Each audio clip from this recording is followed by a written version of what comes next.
main reason. Say no more. Huh? Say no more. Yeah, right? Today, we're going to do the interview. So, I don't think you guys are going to struggle to resonate your copy with the right people. I think you're going to be able to land big clients quickly. I actually reached out to somebody off the Cold Copy this morning, put up something for beauty emails, and submitted my emails saying that I would copy chief you, right? And so I haven't heard back, but I mean, I'm putting some feelers out so that I can help you guys with the interview. But in order to, so let's say you put out the perfect ad. Today you get a $15,000, $20,000 client. Are you ready to produce? Are you ready to ask the right questions? So that's what we're going to do today. We're going to give you the tools, the skills to have the substance to ask the right questions. And how we're going to do that is by interviewing each other. And then what I'm going to have you guys do is write each other's ads, taking the best bits of each other's stories and being the copywriter that can pimp out anything, including each other. Mm-hmm. So in the interview process, this company, Beachbody, you familiar with Beachbody? They have P90X, Insanity, Shakeology, big company. And they make a ton of money off of their direct sales. However, they make more money off of their Beachbody coaches, MLM, network marketing. And so I had to interview Beachbody coaches.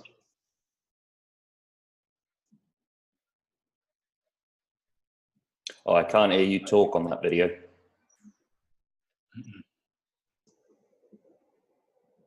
It's mute. Can't hear anything. So when you interview, what's that? You can't hear it? Hear anything. Oh. Your video is like muted. So that's weird. So what I'm talking about in interviewing is how you show up for people. You're not just, all right, so tell me all about this. Because most people don't know what to say. They don't know what information to give you. They're going to give you stats and data and this is and that's. That's really the best you're going to get out of people. If you ever have people fill out a form, it's oftentimes more confusing, the information they give you, than not. So it's up to you to create the clarity, the transparency, to find the hook, to find the mechanism, to find the positioning, to find the messaging that is going to really impact the people who hire you want to help. So when I sit down and interview somebody, the very first thing that I'm going to do is frame the conversation. I need to get them into the mindset of vulnerability, right? Mm-hmm. So when I know you can't hear it, so I'm just gonna, when I'm interviewing people, I want to get behind the facade. I want to circumvent the story that they're used to telling people, because everybody's got knee-jerk answers, and you want to. That's like the superficial stuff, the topical stuff. So how do you get to the deeper questions? Ian, what makes you passionate about copy? I like to help people. Why? It makes me feel good and it makes me money. Tell me a little bit about yourself. How did you discover copywriting? What resonated with you? It was the It's kind of the academic side of it, first of all. I led into copywriting from other things that I was doing, and then it was the challenge. It was how it all fitted. It was how it all fitted together like a big jigsaw, and I wanted to understand that jigsaw. And so what did you discover?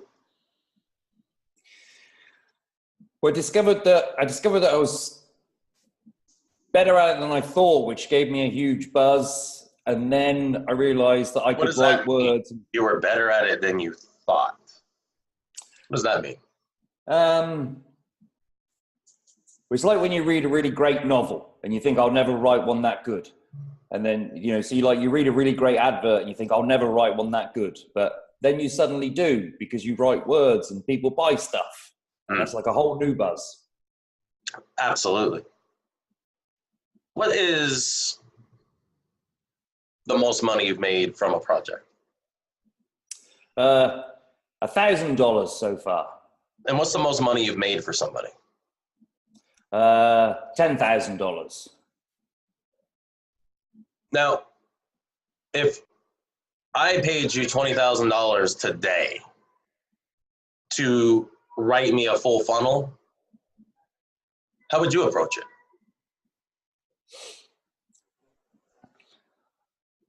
I'd switch this around and start asking you a lot of questions about that funnel. I'd want to know. So I'm creating a binaural beat program that's also going to teach people how to remote view. Remote view? What's remote view? Remote viewing is, a lot of people do it in a meditative state where, did you ever see the movie The Men Who Stare at Goats? Yes. Well, no, I read the book. Okay, so The Men Who Stare at Goats, a lot of that story is about remote viewing. So they would put something away behind lock and key, have three people tell them what's inside. The George, in the movie, I didn't read the book. In the movie, the George Clooney character could see what was inside the box. He could describe it. He could remote view. He could put himself in the box. And that's the only time you're going to hear me say that, by the way, well, other than women. Okay. So how did he do that? Well, everything is connected. And this is not me being woo-woo or spiritual. We are all connected by a 0-point field. We're in it. We're created by it. We affect it. We're being affected by it all the time, instantaneously, simultaneously, without beginning, without end. Now, you could put yourself at any point in the field, anywhere in the field, and not just on Earth, anywhere, and anybody. You hear my cat? Yeah, it's lovely. She's an. So do you put yourself in the field, or do you have an expert that's put themselves in the field? Ask me this question: what makes me a good copywriter? What makes you a good copywriter, Mark? Because I remote view myself into the people who are buying this. Cha-ching. Okay, and how do you achieve that state? When I was 7 or 8, I astro traveled. In other words, I went so far into my mind somewhere else, I was there. I used my imagination, the movie theater of my imagination, to put myself somewhere, in a place, a space, a time. And I was there. I didn't question whether or not it was possible. It's just something I started naturally doing. I was riding my bike one day. I was 8 years old, turning left onto the street where I lived. And I was gone. I hit a truck. I flew over the top. I landed in the back. I broke a bunch of things. I was gone. I was not there. I was somewhere else. And when I first got cancer, brain cancer, I would remote view myself into the healthy body, the healthy version of myself. Now, I didn't have chemotherapy. I didn't have radiation. I barely did anything. It's juicing, my mom juiced for me and I took some supplements. That's about it. On the physical level, that's about it. The rest was all me. I exist here today because of that. Because I knew how to put myself into a healthy body. And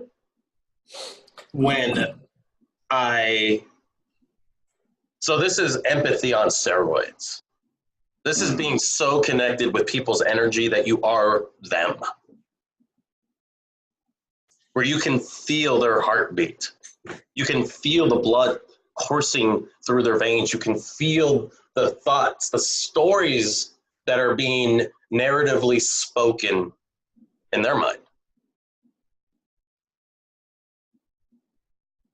It also gives you complete control of the conversation and the interview as well when you come in from that tack, because it's like, why do you think I always get people on video? And make it as easy as possible. I talked with somebody this morning who is an affiliate for the Dow Badass. He's friends with the owners, and he's only making, like 5-10 grand a month. And he took me through the funnel, and I'm like, this looks like a scam from 2005. I was like, it's ugly, it's this, it's that. And, what's amazing is once he gets them onto the sales page, it actually converts at about 1.5%. That old shitty sales letter they have. But he needs better tools, lead gen, to get him there. I was like, I don't even want your money, dude. I already know what to do. And I gave him some quiz questions, a quick write-up. And then I was like, what's another way to get people into the conversation? Give them something, lead magnet. So I wrote this up for free in about 10 minutes. And I started making my living in this business writing seduction copy, pickup copy. So it's back of hand for me. It's not hard at all. It's not hard at all to put myself, both being the former womanizer and knowing how womanizers think and talk and act and pursue. Or want to, but can't, because they're chicken shit. Because they don't realize that at the end of the day, it's talking to people. Most seduction products that are any good are basically self-help products for men to become less of a douche.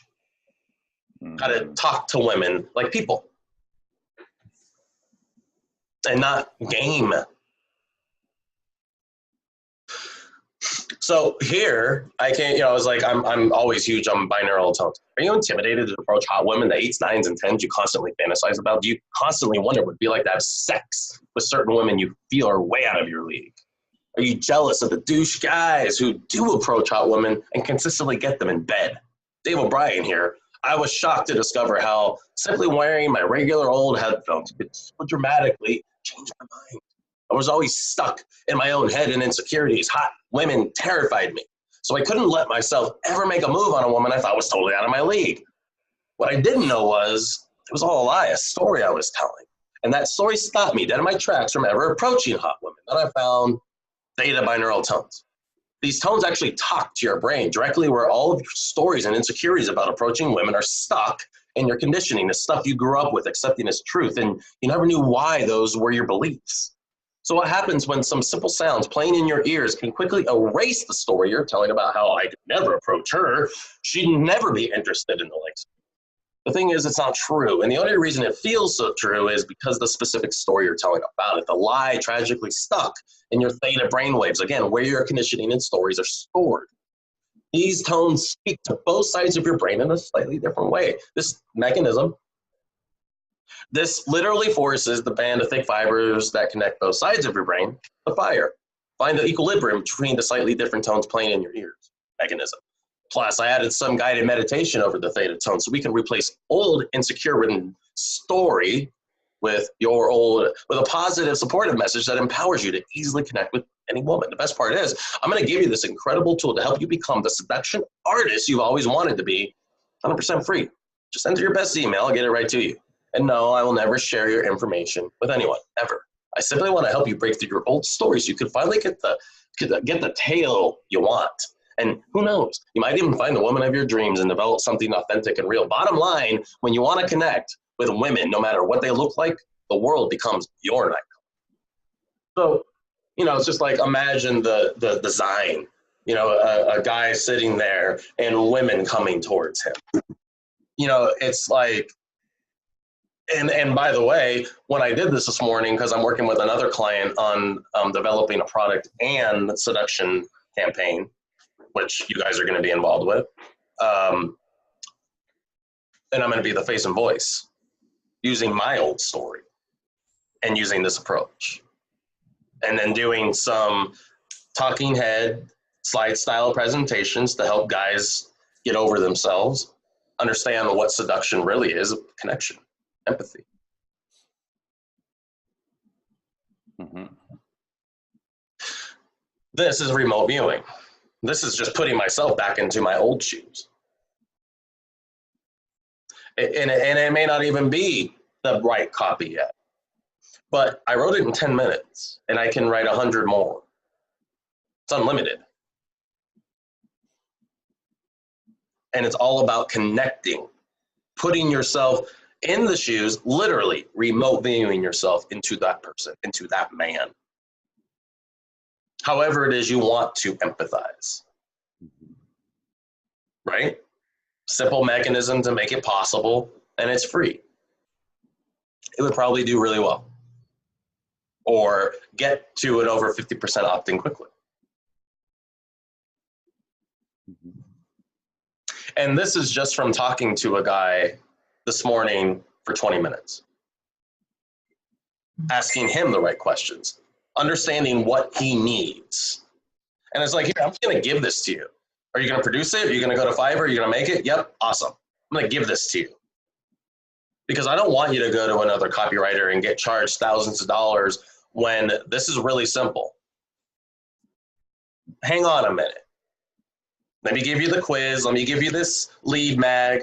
Let me show you how to put together a advertorial. And you have 3 different tests. Get it designed yourself and then take it to the sales letter. If you can double your lead gen and you hold at the rest of the funnel holds, then you're over 3% on the front end.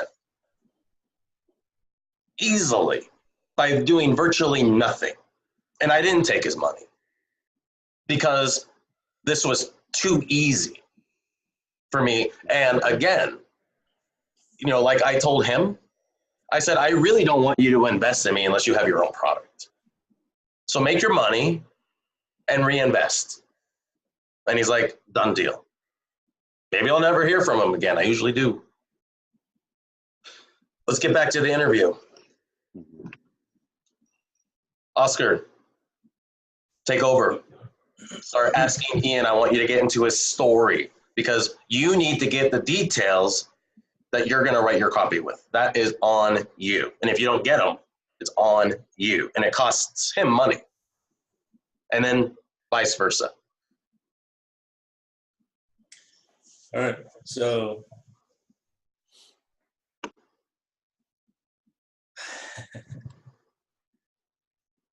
when do you start writing copy, Ian? When do you go full time, let's say, into getting clients and delivering copy for them? Well, it was the day that I stood up in my old office job, and I just threw the folder across the room, and I just said, "Is this it?" And I walked out, and the office was pretty much in disbelief that a financial advisor would do that. But I'd had enough. I just ripped my tie off. And Why do you want to live so bad? Oh, because I was just cooped up in that office, and I was really discovering the internet and Facebook for the first time, and looking at all these people traveling, and I thought, that's what I've got to do with my life. I've got to travel.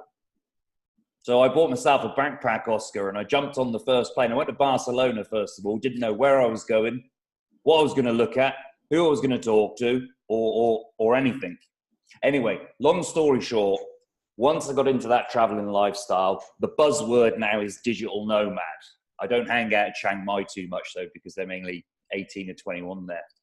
Once I got into that lifestyle, Oscar, I couldn't give it up. I absolutely couldn't give it up. And that lifestyle brings you together with people and cultures and religions and points of view that if you just sat in your office in England, you would never meet. You would never meet these people, and you would never see the world in different ways. And it was around this time that the internet was starting to become more available to, you know, let's say the average man who doesn't have computer programming skills. This was back when every time you looked on the internet, you just had a banner ad that was make $1 million by the time you wake up in the morning. And that's when I started getting into, you know, marketing and copywriting and web development and a whole host of other skills to find out which of those was my passion. Because after I walked out of that, sorry, dude. How do you land on copywriting? Because that's like a sub niche of marketing itself, you know, like because I've been there too, where marketing this and internet marketing and blah, blah, blah. And then it was a step-by-step process that actually landed me into copywriting. How was that for you? Yeah, so what I did was I looked at sort of all the different jobs and everything that you could do within marketing and within the internet. And I tried a little bit of each of them because I needed to find the one that I was passionate about. Because after walking out of that office in the UK, I said to myself, you're never going to do anything again unless you truly are passionate about it, about helping people and about the work that you do, and that you want to get out of bed in the morning. And naturally, you know, because I did a lot of SEO, but then SEO, you need a website, and on the website, so you need to build that, and then you need to have words that convert, and that's how I got to the stage of copywriting. And then once I got to the copywriting and the marketing, boom, that's when I had my full attention. And I think you asked me about landing clients. I've always found that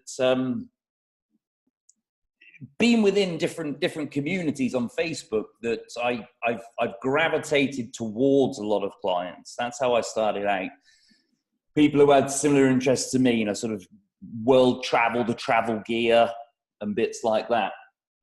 Because whilst I was doing it, I was also looking for niches that I enjoy working in, that I can connect with, because the connection is everything. I can't talk about something absolutely obscure that I've never read about. Well, I could if I researched it, but you get where I'm going. But how is copywriting like your passion? Because writing words is a lot of research, a lot of time spent on your computer, a lot of writing, erasing. Just it's a tedious job, you know. It's like it takes a long time, especially if you're starting out. So how is that passionate for you? How do you explain that? Well, or it could be for some people, you know. It could be. Yeah, no, I understand what you mean. Yeah, so about let me think, how old am I now? About 21 years ago, I joined the Royal Navy, the submarine service, and I was in the communications branch.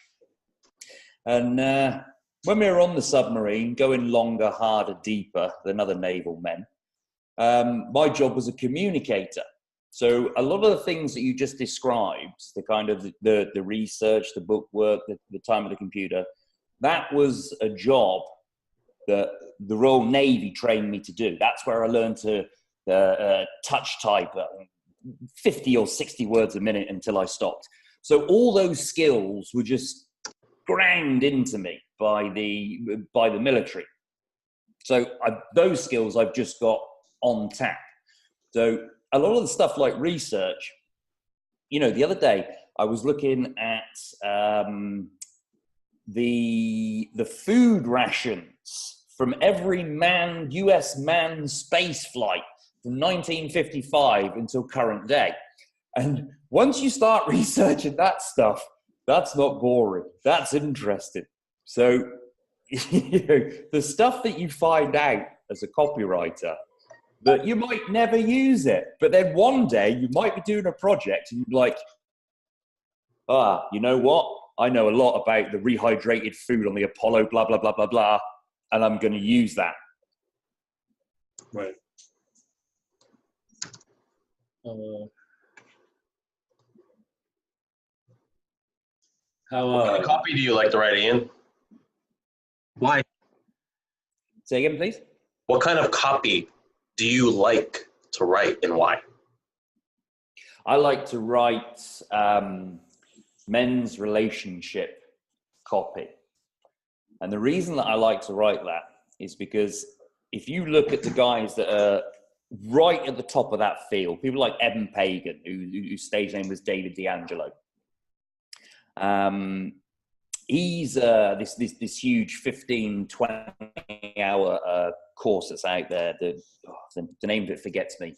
But you watch those courses and he's helping people become better human beings. When he really gets into this, might have to use words like chasing girls and stuff like this, but it's really about helping people become better versions of themselves, or specifically helping men become better versions of themselves. Sure, there's the kind of sleaze side to it, the pervert side to it, but there's also a huge chunk of men in the men's relationships that lack confidence. And they lack just talking to women. And, you know, I mean, I know obviously I'm one of the top 10 best looking men in the world, but I mean, you might not believe it, that I used to lack confidence myself when I was a younger man with women. So I can really tap into that. There's a really gorgeous woman. I'd love to go and just be able to walk over and just say something normal and talk to her. So when I'm writing that kind of copy, that's really stuff that's coming out of me. That's really mindset that's coming out of me. So I can make the connection with people.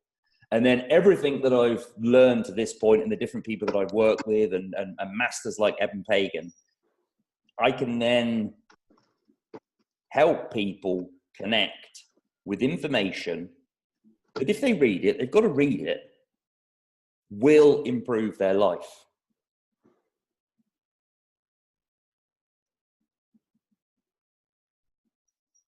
Do you see what I'm doing, Oscar? Yep.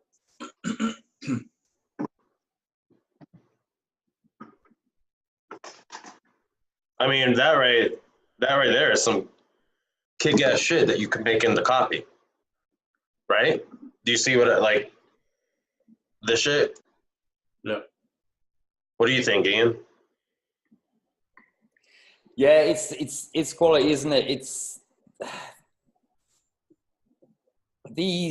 whilst there's a process to these interviews, it is about having the confidence just to be fucking original and just be yourself, isn't it? Yep. You know? I mean, When look I at some show of up, these. I am feral. Yeah. I'm organized, I'm clear, but I'm feral. In other words, I don't follow any of the protocol of business. I create my own protocol. Exactly. I lead the way I want to lead. Mm-hmm. And it works. Damn right it works. Because, I mean, if you look at, say, Ben Settle or Matt Fury, the people absolutely love following. Why do they love following those two? Because they just do their own shit. Yep. And it's like anybody really that's super popular just does their own shit. They're just their own person. It's not something, they're not like special. I know that's a very wide term. You know, so the more that and the thing is, I think we forget how fucking cool some of the stuff we do ourselves is, you know what I mean? It's like if you really started getting into me about what life is like on a submarine, and I was to tell you, look, absolute truth, it's fucking boring. 6 hours work, 6 hours sleep. You know what I mean? Yep. But to another person, you know, you say, yeah, you know, I was a submarine. I was cleared above top secret. I was atomic top secret, which is about as high as you can go, if you know what I mean. But fucking hell. Jesus, you know, and that's really exciting for other people, but we can forget how exciting our own shit is. And most people don't have a clue how exciting their shit is. I just learned more about you than I have in all the times we've talked. Oscar, keep going. It's not done yet. So what kind of training do you have to be? Hold on. What is your objective? What are you trying to get? Trying to get what is your strategic mind narrating right now that you need from him? To create authority in the market, so people can see who is he studied, who's he's trained with or for. Got it. Go. So once you landed into copywriting and you decided this was going to be your way to help people make money, what courses? What was your training? What's your training? Well, the bulk of my training is my life, and what I mean by that is the life experience that I've had. I'm a 41-year-old guy. I've traveled to, I've lost count, maybe 60 countries around the world.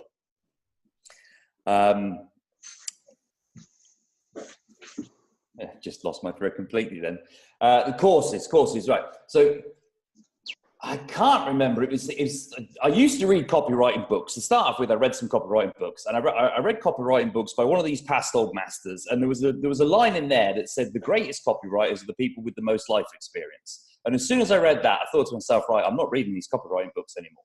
I mean, most of them were just boring, prosaic, and they were aimed at what I call the dream market. You know, people that want to go to parties and just say like, "Oh, hey, I'm a copywriter." So what I did was I started looking for people. I started looking for mentors. So I went out there and I found the people that I wanted to work with. And then the next question I asked myself was, what can I do for them? Because you can't just sort of knock on somebody's door randomly. You know, forget the digital world. You know, going around somebody's house that you don't know, knocking on their door and going, "Oh, teach me everything that you know for free, and I'm not going to do anything." So that got me into a value mindset, which was the biggest breakthrough in copy I ever had. Say it again. What is the biggest breakthrough? A value or an abundance-based mindset. That was the biggest breakthrough in copy. The moment that I stopped thinking about cash, and I started to realize the more people that I sort out, the more people that I help, then the cash will just come. And when I made that switch, Oscar, that's when my copywriting career just went whoosh, because all the tactics that are out there, NLP copywriting or flip-flop copywriting or whatever, they're just tactics. So it was strategy that I was going after, and talking with people that knew much, much more than me. I wanted to know, what's the strategy? What are the foundations?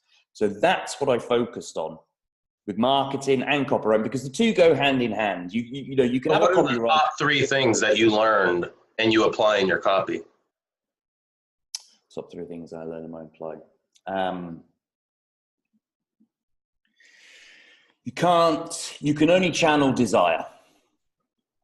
You can't sell to people who don't want to buy. So that means that to channel desire, you've got to be able to do market research. And the third biggest I learned is that, and this is kicked around a lot, but it's a hard skill to master, Write words like you speak. Which is really easy to say. Everybody says it, but whew, it's hard to get to. And in a world where you just go to a copywriting board and you have 100 copywriting saying the same thing and like showing you, telling you that they're going to make you money through their words and they're using templates and structures, how are you standing out from that noise? Is there a way that you can stand out to the client that they'll be like, oh, I need this guy. I don't need all these hundreds of people. I need Ian. Yeah, so the way that I do that is by the last word you said, is by being Ian. Now, when I was 17, which is quite a while ago now, I left the UK and I moved to Tenerife in the Canary Islands. And there was two really big things happening in Tenerife at the time. One was this mile-long strip of bars called Veronica's, and the other one was timeshare sales. Now, in both of those worlds, you had people that had leaflets, and they had to get the attention of people, and there was thousands and thousands of other people that were doing it. Now, I didn't realize this at the time. I didn't have my marketing brain on at the time, but the people that were making money in both of those arenas were the people that were peacocking, they call it in the men's relationship world. I love that term. I only discovered it recently. Yeah, it's good, isn't it? They stood out because they offered something different, something random, something that wasn't even to do with the thing that they were selling. I remember this one guy, because obviously it's hot in the Canary Islands. He had this hat that doubled up as like a large umbrella, and he looked a complete idiot, but he stood out. Okay, and even though I didn't realize it at the time, I learned probably the most valuable lesson possible in answer to your question, in answer to those busy boards, and now I can. So people are bored of hearing claims. People don't want bigger promises, bigger claims. They want to hear a cool idea. That's what they want to hear, And why is that what they want to hear? Because they're just bombarded 24/7 with information that's generally just... Is that really the best way to say it? No, probably not. I could be shooting my own job in the foot, couldn't I? I think a little bit. Yeah. Okay, moving on. Next little bit. What the reason you love this is because it gives you the ability to connect with people. It gives you the ability to solve problems. You're a natural problem solver. That's how your mind works. I'm listening to you. You're constantly figuring out how to solve problems, which compels you to ask the deeper questions, yes? Yeah, absolutely. The obstacle is the way. And there's a lot of people out there that get to the obstacle and they freeze. And so that's a line of brilliance right there. The obstacle is the way. I stole that from Ryan Holiday. Best way into a conversation, so now make it your own, is find out what their obstacle is. What their obstacle is. Find out what they're bumping up against. And clearly communicate it just like you talk, using words they use to describe their problems. Is that what you mean? Yeah, it's nice.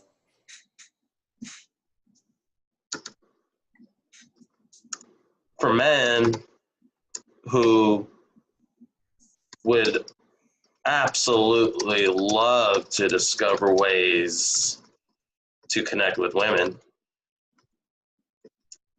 especially hot women.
So you see what I'm doing? Taking the information from this interview and I'm starting to get clear on who you are, what your voice is, how you want to affect people, how you want to affect the people they want to help. Right? Yeah. All right. Oh my God, I'm going to stop doing that. I almost called you Carlos again. I still didn't get the, I don't know. Oh, I'm done. We're done? Okay. My turn? No, we're not done. What don't you get? What I was going to ask, and I don't even have the answer myself, but I'll ask you, Ian. If I have Mark Buschetti, Oscar, and Ian right in front of me, why would I hire you to work on my copy? And not them? You'd hire Mark Buschetti. He's much better than me. But he might give me a phone call to let me help him. I think you guys are right up there. Small adjustments. When you know how to write copy, it's small adjustments in figuring out just how to use that copy, how to build it, so that it fits together in ways that make sense to people. Like, for instance, one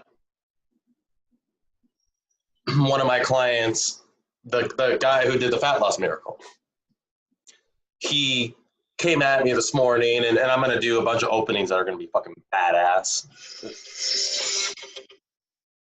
that are going to quench his issues. But he's like, I want it to have more claims. I want it to make more claims. And I said, dude, you gave me copy that was 100% bullshit, totally non-compliant, making claims that were absurdly untrue, using a story that wasn't real. What you got is a story now that makes sense and can be built on and tweaked and optimized in 1,000 different ways. Shut the fuck up. Yep. I mean, I didn't say that, but that was the tone that I was conveying, because it was like, no, you do not get to say what you want to say. You get to say what's real. Now, if you want to make a different product, we can have different copy. What do you want to do?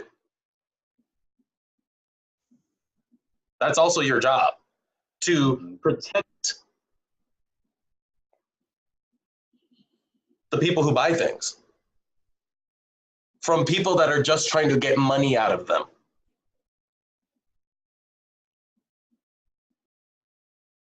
Mm-hmm. What else do you need from Ian, Oscar? What don't you feel you have from him? Because I feel you don't have it yet. You haven't connected with something. What is that? What aren't you getting to? USP. His USP. Like his way to differentiate himself. I would. So how are you going to get that? Well, I just asked it. But he doesn't necessarily know. Here you have all this information. I don't either. How are you going to put this together to ask the questions that's going to get it out of him? Because if he knew, he'd have already done it. Help. You have to show up for him.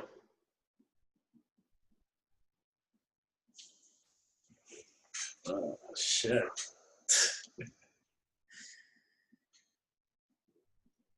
Look at all the stuff that I've written down here. Yeah. Are you telling me you can't get a USP?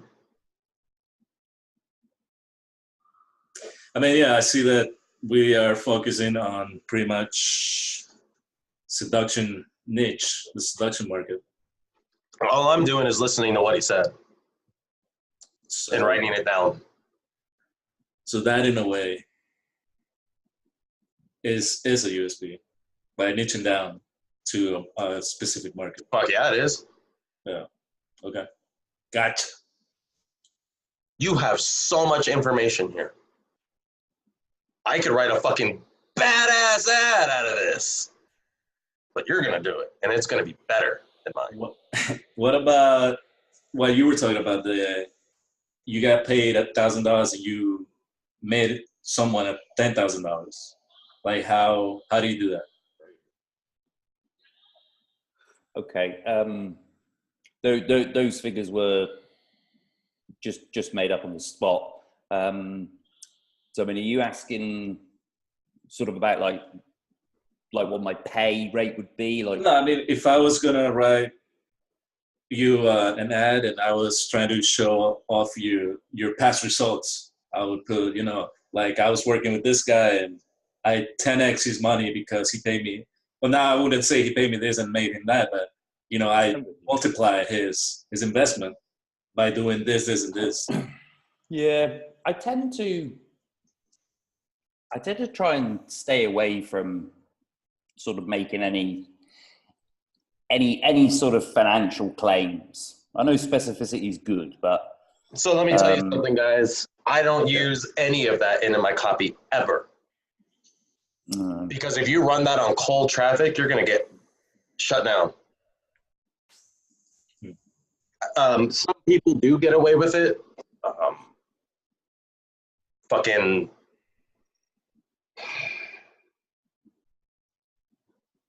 I just had his name up a second ago. One of the big guru guys in internet. But there's a few of them, and they make absurd. I made this much. Right. I remember I used, when I first started in this business, I was really good at writing for the Republican Christian sect. And I'm neither of those things. But I love writing for that. It's like acting. I love it. And, so I started selling underground luxury bunkers, millions each. And I made them over 50 million. And I used that in an ad, and it didn't do anything for me. And it got a lot of traffic, and it was written really well. And then the next week I put up an ad. This was on Google PPC, the different landing pages. I put up an ad breaking down me writing copy, why I wrote it a certain way and how it performed. And that thing massively performed. And I didn't give any numbers on it at all. I think I might have said one conversion number. Like that was like demonstration. Mm-hmm. Yeah. So there's different ways to do the same thing, is my point. And you always need to be aware of, if you're going to put it up on your Facebook, on Cold Copy, on Warrior Forum, on anything like that, fine. Try it. But if you're going to blast on cold traffic and you're going to truly become passive in how you prospect, never work. Yeah, that YouTube video that you sent yesterday, I think that starts off like, I've been in the business for 13 years and you only last that long if you've helped entrepreneurs become successful. And that video already performed. Yeah, so then people would kind of have to be like, okay, please tell me the digits that you, and that was something I was stuck on for ages. People are not going to ask that shit. And if they do ask that shit, well, there's lots of ways to answer it, isn't there? You could even say, hey, you wouldn't want me to give your results specifically to another person, especially, Yeah, I just had this guy, I just had this guy do a website. Did you guys see that? I put it up this morning. Yeah. Dude, yeah. Been collecting the URLs to different landing pages. It's just a test. And this is his idea. And I put up the new video. The old video didn't perform well at all. Whoa. No, it's a pop-up thing. Hold on. You've won $1 million. Fucking hell. Go away. We're going old school. So, so he put this up for me, and I've always made my own websites. And so testing this and already getting a good response in less than a day is ridiculous. And he does this for free. Wow. So I can get him business. Mm. And I'm going to recommend the shit out of him. Yeah, so you're putting his name on everything. He did one that looks a lot like Organifi. And it's badass. I mean, the guy's got mad skills. So, Michael Kim, I love him to death. I bitched the fucker out last night. Hard. I said, I don't care how good your work is. Nobody gets to work behind lock and key. You're not that good. I'm not that good. Nobody is. This is a team. It's a collaboration. So the owner talked with them. They actually had dinner. And I said, I heard you talk with the owner. Great. We're not good. The fact that even had to happen, that we had to check up on you, nah, that's not how I want to spend my time. So always work with people who show up. This guy just did it without even asking me. I was like, fuck yeah, you got my back, I got your back. I'm going to make you money now.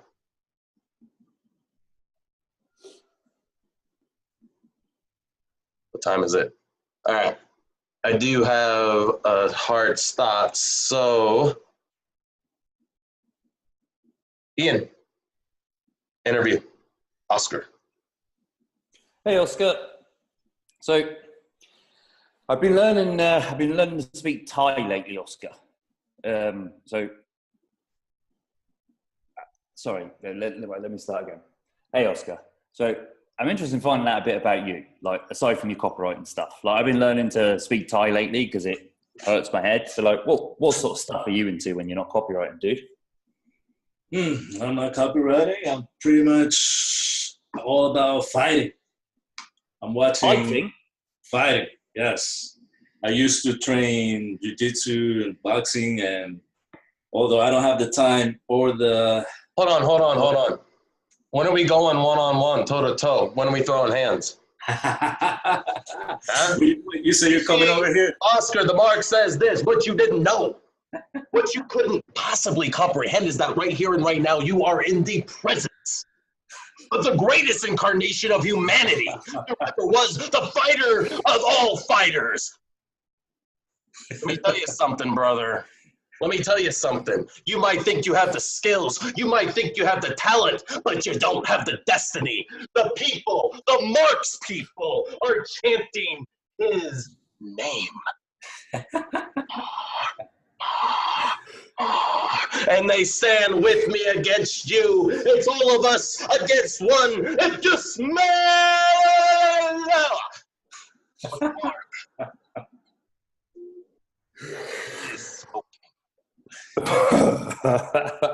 Right. That's it, man. Phone goes over. Anyway, keep going. Fighting, yeah. So. How can I keep going now? Oh man. Yeah. So what did you get into that like as a kid? Did you like street fighting and then took it into the gym? Yeah. My parents took me to karate when I was like maybe 8-10 years old. I left it, and my friend, as a grown-ass man, showed me UFC fighting in the cage, and I loved it. And I watch it. I practice it. I don't practice right now, but I watch it religiously. That's like my NFL, my football. It used to be soccer. Soccer was my number one thing, but now it's surpassed by MMA. All right.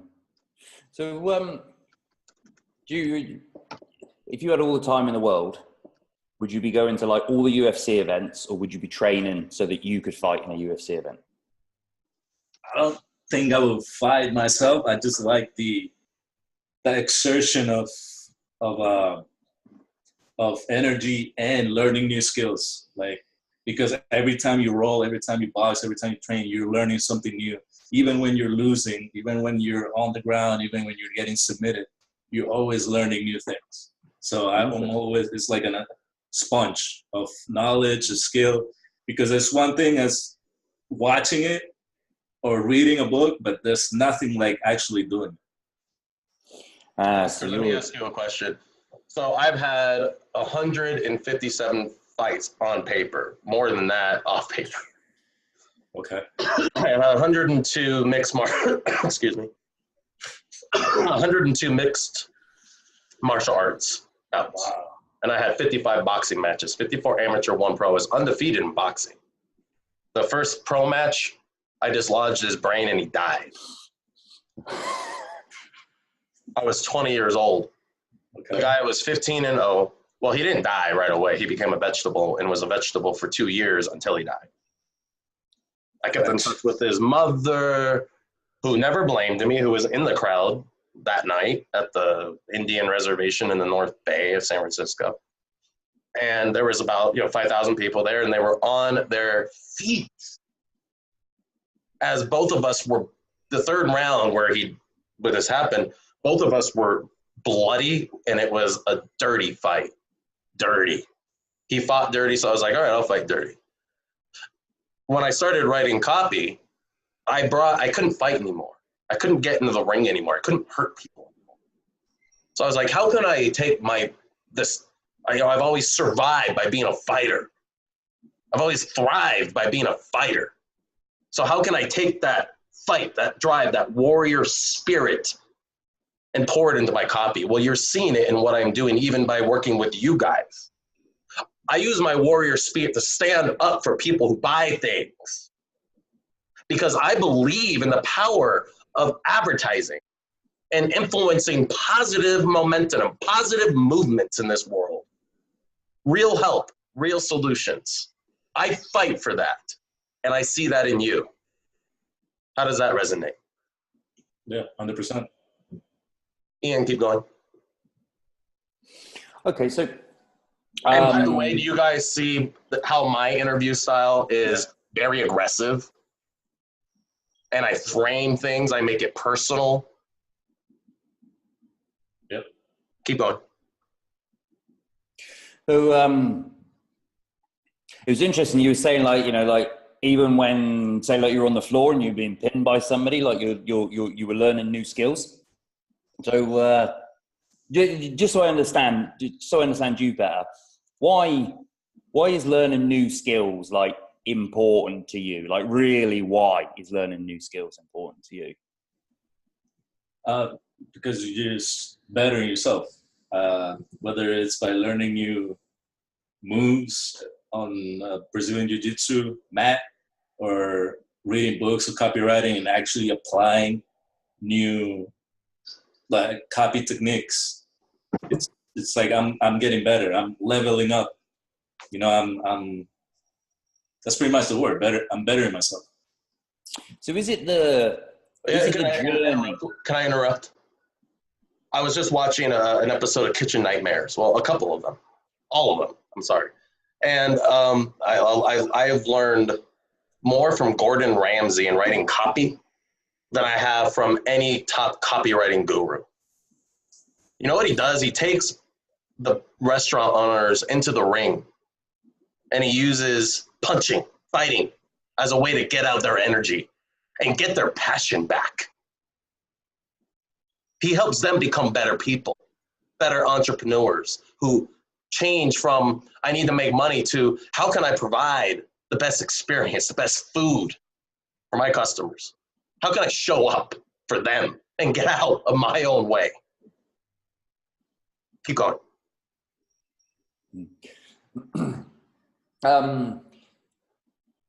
Yeah, so it sounds like you really enjoy the journey like the journey itself, Oscar, that you're very present with like everything that you're doing. Do you think that do you think that's true? Do you think that has any bearing on like the way that you approach your copy? Yeah, I mean, first of all, I love talking to people. I love making new connections. And even bigger than that, I love putting money in their pocket through my words, through what I'm writing. And if in order to do that, it means getting Mark as a mentor, going through copy training programs and learning and absorbing new things so I can try them on myself and on people, then I love it. I love the whole journey from beginning to end. Yes. Oh, yeah, okay. So when we were talking about the fight, and you were saying like you did a bit of karate, and then I think you moved on to sort of a different discipline. So could you write about a niche that you don't enjoy or don't agree with? You know, I've got a big fat stack of cash for you here, but I want you to write about dicks, floppy dicks. You know, can you write about how to make your dick bigger? If it's something that I really don't believe it, if it's something, in fact, I started off in the internet marketing, make money online niche. And as I was telling Mark before, I'm trying to move away from it because there's a little aftertaste when working with that niche. So Which niche? the make money online, make money now kind of niche. I hate it. Make money tomorrow, 24 hours. Yeah. That's how I started. That's how I got into everything. That's what opened my eyes to this world of internet marketing, the online world. And that's what actually drove me into copywriting. And I wrote for this market. So, and now I'm trying to get away from it. Yeah. Sorry. All right. So, sorry to interrupt, man. There was something that you said that was so cool. I just wanted to dig into it. So you said about like aftertaste. So tell me more about that aftertaste. Was it just your aftertaste? Was it the way that you left people feeling, or the effect that you had on people's lives with the copy that you were writing that gave you the aftertaste? Yeah, I mean, I've been talked to recently to one of the product owners in that niche, and the way he talked about his audience, how they just want more, they just want to buy, they're like addicts, like that. So we need to blah blah blah, and it's just like it's just not resonating with me. Like I'm trying to help people to better their lives so they can, whatever their goal is, make money or lose weight or whatever it is, just not to take advantage of them. It's just, it's not sitting well with me. And so, yeah. I mean, so you want to protect. Well, you're a protector, you're a fighter, aren't you? Yeah. Protector. I want help and empathize, because when you're empathizing with the client's client, you feel their pain. You feel how they're lost and how they want to get out of their hole. And if some people want to take advantage of that, it's not cool. I'm with you. What's the most random thing that you've empathized with that you found yourself on the brink of tears? Like fucking an old episode of the A-Team where B.A. Baracus was shot or something like that. Can you get into that kind of empathy mindset naturally, or do you have to sit down and be like, right, empathize? I mean, yeah, because especially in the internet marketing niche, I've been a customer. So I know how they're struggling with the next paycheck and how am I going to take care of my family and this and that. So it was easy to connect, but as I'm trying to grow another industry, then it's a little more work. But yeah, I always try to empathize. all right, let's say that we're working together, right? And we come up with a campaign and we absolutely crush it. And tomorrow morning you wake up and there's $1 million in your bank. And I tell you that I'm retired and I don't want to work with you anymore. And you've got $1 million, right? And you're free. What are you going to do? I'm going to go to Disney World. No, but there's something about the marketing world that it's my passion. So I'm passionate about it. I'm passionate about persuasion, and not in the bad way of manipulating people to buy your product, but in a way that you could channel it to sell something that helps people. And through triggers, persuasion triggers, and through words and through structures that, like, it's like putting a puzzle together, you know, it's like solving problems. Like I love that shit. I'm with you, but I want to know, look, all right, this is how I would answer the question that I just asked you, right, for a bit of steerage, yeah? Yeah. What I would do is I would travel around the world watching sporting events. That's all I would fucking do. I would just go from the Super Bowl to the baseball to the football to the cricket to the rugby to the Olympics. That's all I would fucking do if I had just a you know, that unlimited amount of money and I was free. You know what I mean? At the moment, I just do little bits of that when I can do it. But that is what I would do. That's why I wake up in the morning. That's my dream life. You know what I mean? So that's what I'm really trying to sort of get out of you. You know, it's like everything's successful. You've got all this money, you know. Well, I guess I'm having trouble with that because I never thought about it. Yeah, I don't know. That's all right. Travel for sure. Where was your last vacation? I just went to North Carolina for Christmas. Where was your last vacation outside of the empire? It's been a while, man. Have you got a passport? Yeah. I don't. It's been a long time.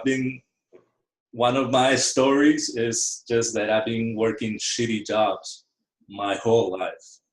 Like I dropped out of college and it's shitty job after shitty job after shitty job. And that is what led me to online marketing. And that is what led me to copywriting. Right. So I never had the means to like splurge that much. I'm getting it. So and this is obviously very global. You're a fighter, a protector, self-taught, self-motivated, driven individual who's getting deeper than fucking most other people will ever go into. Say that, what you were saying again, Ian. Start over there. So a fighter, a protector, self-taught, motivated man who's making smart moves to get deeper into an industry, well, a tough industry, a tough, cutthroat industry where you're keeping your integrity, because it's very easy to write bullshit and work for bullshit people. Yep. And there as well. Okay. What's the last movie you watched? Oh, man. And enjoyed? What did I watch? Oh, I saw actually Bohemian Rhapsody. Was it any good? Bohemian Rhapsody from the Queen movie. Was it any good? I had to go watch it again at the movies. This is amazing. Really? I loved it. That's funny because I almost went to see it and then just wait for it to come on iTunes. You have to watch it on the big screen, man. And it's gonna come out again for the relaunch because it just won awards or whatever. So I'm going to see it one more time, and You should too, man. Nice. I still haven't seen Black Panther, which everybody says is fucking amazing. I didn't like it. Wakanda! My friend just said, "What the fuck's wrong with you?"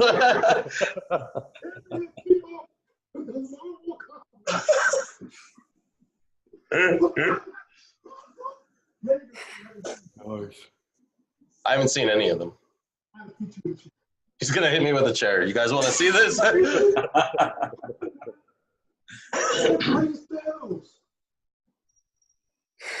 Nice. So, do you guys get the interview process? I'm gonna arrange for one of my next clients when I interview them for you guys to be involved. I want you to help steer a campaign with me. What is a copywriter? Leader. Holy shit! Are you fucking kidding me? In one try. I bow down. I bow down. That's it. Everybody go home. Down. That's it. Yes. So Yes. Yes. Yes. That is what a copywriter is. A leader, somebody who shows up to create beautiful, dynamic, amazing advertising that inspires, reaches, connects with people in ways that nobody else and nothing can. Right? Yep.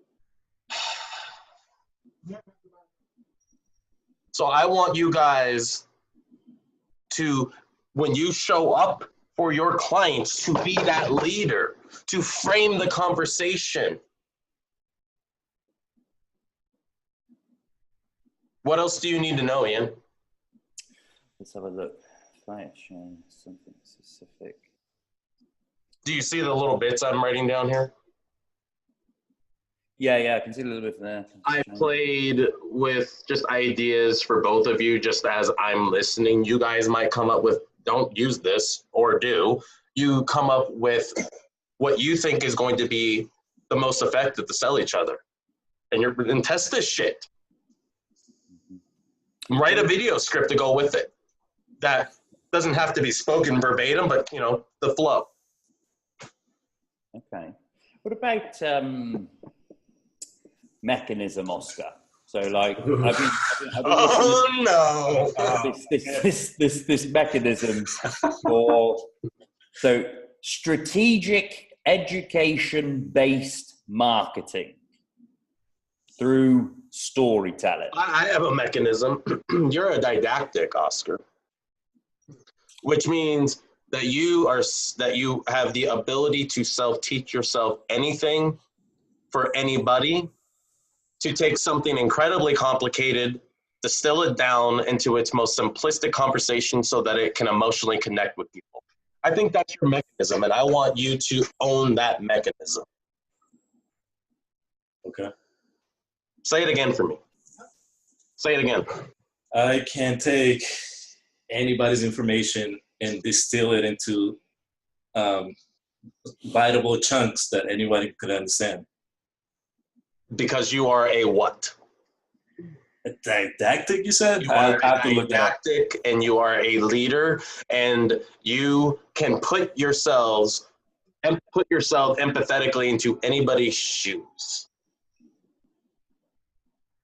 Because you know how to do the research. You know how to train your mind to learn something in a way that's going to connect with people. And you could do it again and again and again and again and again. That's a mechanism. Now, how does that mechanism make me money? Ian? Because connection is everything. Connecting What is copywriting at its core? Direct response at its core. It's one thing. It's taking something incredibly complicated, making it simple so that everyday people can understand, connect, and act. Mm-hmm. Your mechanism fits perfectly into what copywriting is. Cha-ching. What's your mechanism, Ian? Education-based marketing through storytelling. You got that, Oscar? Yep. Is that clear to you, or do you need to ask more questions? I think we're good. So in short, when I write copy, I'm not talking at people. I'm talking with them. So Do you guys know the difference between the gold and platinum rule? What's the golden rule? Treat everyone as you want to be treated. Yep. What's the platinum rule? Treat people the way they want to be treated. Okay. Okay. And that's the different voices in copy. How do people need to, how do I want to be treated to be connected with? How do I want to be treated period? I knew it was with a P.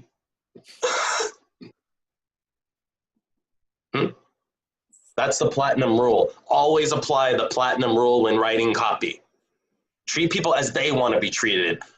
Holy shit, brace yourself. I don't think you're ready for this. This is not about you. This is about the people who need our help. About how they want to be treated, yes? Yep. Awesome. All right. Any other questions? We're going to cover this again. This is not the only time. This is the first time. Because this is a skill that's going to make you money.